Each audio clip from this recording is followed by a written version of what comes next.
우리나라 같은 경우에는 원인이 가장 크게 첫 번째는 되어 있단 말이야. 뭐 요즘에 개발된 게 뭐 2가지 이상의 어떤 폼을 섞어서 이제 사용해서 충격을 완화한다고 얘기를 하는데 분명히 효과가 있을 거야. 우리가 소음에 대한 부분에 대한 방음을 할 때 우리가 흔히 2가지를 얘기를 해. 흡음과 차음을 얘기를 하거든. 이게 또 울림통 역할을 해요. 그래서 소리가 더 커지는 거야, 어떻게 보면. 그러면은 어떻게 하냐면은 내 생각은 이런 거야. 형, 뭐 하고 있어? 물 주고 있었어. 아 근데 형 요즘에 그 층간소음이 난리잖아 또. 막 뭐 누구를 이제 뭐 도끼로 이렇게 찍고 뭐 진짜 난리도 아니더라고. 그치. 진짜 살인사건까지 일어나는 게 진짜 층간소음이지. 근데 층간소음이 사실 몇 년 전부터 이렇게 계속 나온 것 같은데 그게 왜 도대체 해결이 안 되는 몇 거야? 년 전이 아니라 몇십 년 전부터 있었던 일이지. 몇십 년? 그리고 이제 사실 빌라에서도 층간소음이 있었고 층간소음이라는 게 계속해서 존재는 했어. 근데 형 그러면 그 층간소음 해결 방법은 없는 거야? 이제 해결 방법이라는 게 사실은 여러 가지 방법이 있을 수는 있어. 하지만 소음이라는 게 안 날 수가 없는 부분이기는 해. 그래서 어느 정도의 그 소음을 내느냐. 사실 그래서 기준이 있는 거고 그 기준에 대해서 이제 원 장관님이 건설사 이거 어떻게 해야 됩니다. 좋게 바꾸겠다. 이제 국민한테 소음이나 이런 것들이 좀 안 들리게끔 이제 좀 그런 기준을 높이겠다. 이렇게 얘기를 하는 건데 우리가 보통 소음이 발생하는 원인이 이제 가장 중요하잖아. 그래서 중량 충격음이 발생을 하느냐. 아니면은 의자를 끄는 이런 경량 충격음이 발생하느냐 2가지로 나눌 수가 있어. 근데 중량 충격음 같은 경우에는 그 발망치라고 해가지고 발로 걸을 때 탕탕탕 치는 그런 게 이제 중량 충격음이거든. 그게 결론적으로 밑에 층으로 전달되느냐 안 되느냐 얼마나 전달되느냐에 따라서 기준이 나오는 거고 그 기준에 따라서 이제 문제가 있다 문제가 없다 이렇게 얘기를 하는 거거든. 근데 이제 사실 전달이 잘 안 되게끔 해야지 가장 중요한 건데 우리나라 같은 경우에는 원인이 가장 큰 게 첫 번째는 벽식 구조로 되어 있단 말이야. 보통 이제 벽식 구조 아니면 기둥식 구조 이렇게 해가지고 이제 아파트가 2가지로 나뉘어져. 보통 이제 주상복합은 기둥식 구조로 되어 있거든. 기둥식 구조로 되어 있다 보니까 바닥이 울리고 나서 기둥 쪽으로 이것들이 넘어가지 않고 바닥에서 완화돼서 이제 끝나는 형식. 물론 이제 기둥 쪽으로 아예 안 가지는 않아. 근데 이제 이 라멘식 구조, 기둥식 구조를 만들면은 가격이 좀 많이 비싸, 아파트 자체가. 그래서 그런 부분 때문에 사실 기둥식 구조로 못하는 부분이 있는 거지. 그리고 벽식 구조 같은 경우에는 마치 북처럼 벽이 있는 거야. 우리가 북을 보잖아. 북. 우리가 치는 북. 북 친다고 얘기하잖아. 그 북을 보면은 위에 가죽이 있어. 가죽에 텅텅 치면은 어때? 그 안에 울리지. 그런 거랑 똑같이 그 가죽이 떨리면서 결국에 울리는 건데 그 가죽이 안 떨리면 어떨까? 그러면 소리가 안 나겠지. 그런 소리가 좀 적어지겠지. 사실 그렇게 하기 위해서 우리가 충격 완화 스티로폼 같은 걸 넣는 거거든. 근데 그게 뭐 20cm냐 30cm냐 뭐 이런 걸 얘기를 많이 하잖아. 사실상 30cm 40cm 똑같은 스티로폼을 넣었을 때 그렇게 많이 차이는 나지 않을 것 같아. 그 안에 들어가 있는 폼에 대한 내용들이나 이런 것들이 뭐 요즘에는 개발된 게 뭐 2가지 이상의 어떤 폼을 섞어서 이제 사용해서 충격을 완화한다고 얘기를 하는데 분명히 효과가 있을 거야. 20mm가 문제는 아니거든 사실. 내가 이제 소음 관련해가지고 완전한 전문가는 아니지만 나도 소음에 대해서 예민하기 때문에 예전에 30대 때 초반에 내가 사용했던 그 스튜디오 알지? 거기 밑에 내가 얘기했었지. 거기 헬스장이랑 나랑 분쟁이 엄청 컸잖아. 그랬기 때문에 내가 소음에 대해서 굉장히 민감하단 말이야. 환경부 기준이나 이제 전역이나 상가, 아파트 이 기준이 다 달라. 그래서 내 나름대로 이 부분에 대해서 좀 많이 알고 있는데 결론적으로는 그 아파트 소음 같은 경우에는 엄청나게 해결할 수 있는 방법이 많이는 없어. 예를 들어서 북을 칠 때 나무채로 치는 게 아니라 그 솜방망이로 친다고 생각을 해봐. 그럼 소리가 날까 안 날까? 잘 안 나요. 그렇지. 그 위에 있는 사람들이 슬리퍼나 이런 거를 착용하면은 발망치 이런 것들이 좀 적겠지. 아니면은 위에 충격 완화제 같은 거를 까는 거지. 솜방망이로 북을 친다고 생각하면 돼. 그리고 2번째는 뭐냐면은 그 자체의 가죽을 충격 완화 스티로폼이나 이런 것들 있잖아. 이런 것들을 2가지의 어떤 폼을 이용해서 만드는 충격 완화제를 바꿔주는 거지. 그런 게 이제 40mm짜리 정도가 들어가면은 내가 봤을 때는 조금 그래도 드라마틱한 효과가 있을 것 같아. 이제 근본적인 해결책으로 따졌을 때는 딴재 자체를 그 40mm짜리 폼 2개짜리로 바꾸는 거지. 근데 사실 그 바꾸기 위해서는 국토부에서 하려고 하는 게 뭐냐면은 이 50dB, 뭐 48dB, 뭐 이거 넘지 마세요 이렇게 해가지고 만드는 기준이 그게 중요한 게 아니라 뭐 어떠한 자재를 내가 봤을 때는 딱 집어서 그거를 이만큼 쓰세요, 이만큼 하세요 이렇게 만들어야 된다는 거지. 몇 데시벨이 나오지 않게 하라. 이런 것들이 결국에는 시사 고발 채널이나 이런 거 보면 그게 면죄부라고 얘기를 하는데, 그거보다는 결국에는 그걸 사용해서 그렇게 지으세요라고 얘기를 해야 되겠지. 데시벨을 측정하는 방법이 보통 다 일본에서 가져온 거란 말이야. 타이어 모양으로 돼서 이제 바닥을 치는 거, 임팩트 볼이라고 해가지고 뭐 2.5kg짜리 볼 가지고 바닥에 떨어뜨려서 재는 거, 그것도 결국에 다 그 기준에 대한 부분의 모호성 때문에 결국엔 건설사들이 빠져나갈 수 있는 구멍을 만들어주는 거거든. 그래서 그거보다는 사실 단열재를 어떻게 시공해라, 몇 미리로 어떤 단열재를 어떻게 시공해라, 그리고 그 시험 성적서가 있는 거를 꼭 써야 된다. 왜냐, 독과점을 할 수 있기 때문에 그것도 위험하거든. 이런 것들을 완전히 못 박아놔야 된다는 거지. 그렇게 하면 문제가 없겠지. 아, 그러니까 아예 상위에 있는 훨씬 더 좋은 제품을 쓰게끔 하면 그렇지. 그런 문제가 없겠지. 확실히 왜냐면 해결될 수 있다. 왜 20mm로 하라고 얘기를 하냐고. 그런 문제들 때문에 결국에는 생기는 이제 층간소음 문제가 있는 거거든. 형, 그럼 궁금한 게 우리 집 바닥을 진짜 다 뜯어가지고 그거를 싹 갈아야 돼? 아, 그거는 불가능하고 고민을 좀 해봤어. 인테리어적으로 이것들을 해결할 수 있는 방법이 무엇이 있을까라는 생각을 좀 했거든.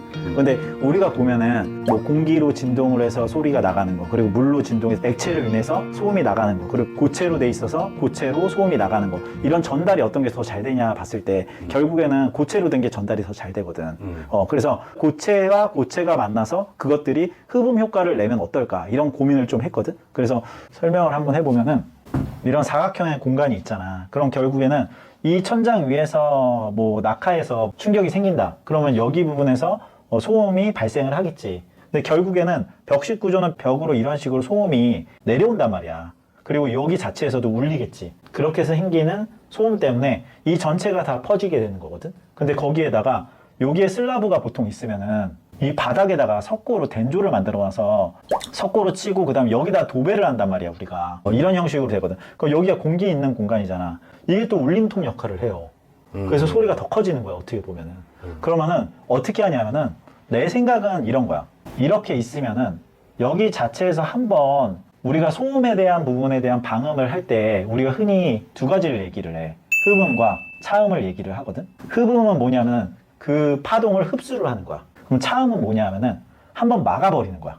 근데 막아버리는 거는 일정 소음이 이상이 넘어가면은 그대로 뚫고 지나가. 근데 일정 소음이 아니라 적은 소음으로 이제 줄어들어서 이렇게 쭉 가다 보면은 여기서 완전히 막아서 이런 식으로 가거든. 차음은 이런 역할을 하고, 흡음 자체는 공곡이 있어서 흡음재가 있으면은 이쪽에서 넘어오면서 이렇게 줄어드는 거지. 흡음과 차음이 같이 있을 때, 이거를 흡음재라고 하고 이걸 차음재라고 하면은, 이런 식으로 흡음과 차음이 있을 때 방음 효과가 완벽하게 일어난다고 얘기를 하거든. 그래서 지금 같은 경우도 어떻게 보면은 이 중간 부분에서 흡음이 일어나면은 이 판 자체가 차음의 역할을 할 수도 있거든. 그래서 이 연구를 사실을 해가지고 개발을 하면은 아파트 구조에도 층간 소음을 예방할 수 있는 인테리어를 개발할 수도 있을 것 같아. 아, 형, 그러면 저거를 어떻게 할 수가 있어? 예를 들면은 쪽에 있는 구조를 트러스트 구조로 만들면 좋을 것 같아. 트러스트 구조는 뭐냐면은 다리 같은 거 이런 식으로 잡아주면서 이 구조 자체를 완벽하게 만들어주는 이런 거를 이제 트러스트 구조라고 얘기를 하거든. 근데 트러스트 구조로 오히려 소음을 분산시키는 방법을 쓰는 거야. 이거를 위에서 바라봤을 때 이쪽 부분에 철근을 이렇게 대고, 그리고 철근을 안쪽에다 이런 식으로 만들어주는 거지. 여기서 진동이 일어났을 때 이쪽을 타고서는 이쪽 구조로 전달이 되는 거야. 그런 형식으로 만들어주면은 이 파동과 진동 자체가 이쪽으로 넘어오게 되는 거지. 이때 이 안에 흡음재를 이 안에 넣는 거지.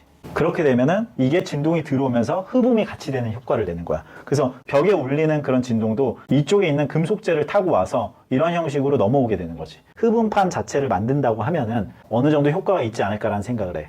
물론 이제 비용이 좀 많이 들 수는 있어. 근데 이제 뚜렷한 어떻게 보면 해결책이 없다 보니까 이런 식으로 만들 수밖에 없다는 거지. 아, 형, 그럼 저게 실제로 형이 해본 적이 있는 방법이야? 이렇게 하면 좋을 것 같다고 내가 좀 생각을 해봤어. 근데 이제 이게 과연 이제 가능할까? 소음 관련해서 이 전문가들이 결국에는 이런 것들을 좀 검증을 해주면 되게 좋을 것 같은데, 나도 이걸 검증을 못 해봤잖아. 그래서 검증할 수 있는 분들이 좀 있으면은 사실 댓글도 좀 남겨주시고 내용에 대해서 조금 얘기해주면 좋을 것 같다는 생각이 드는 거지. 나도 이제 이거에 대해서 이제 역학적인 계산이나 이런 것들 친구들이랑 해보긴 했는데, 이제 결론적으로는 이렇게 했을 때 효과가 있을 것 같다는 생각이 들기는 하거든. 근데 실제로 이런 걸 생각해서 해보신 분들 있지 않을까?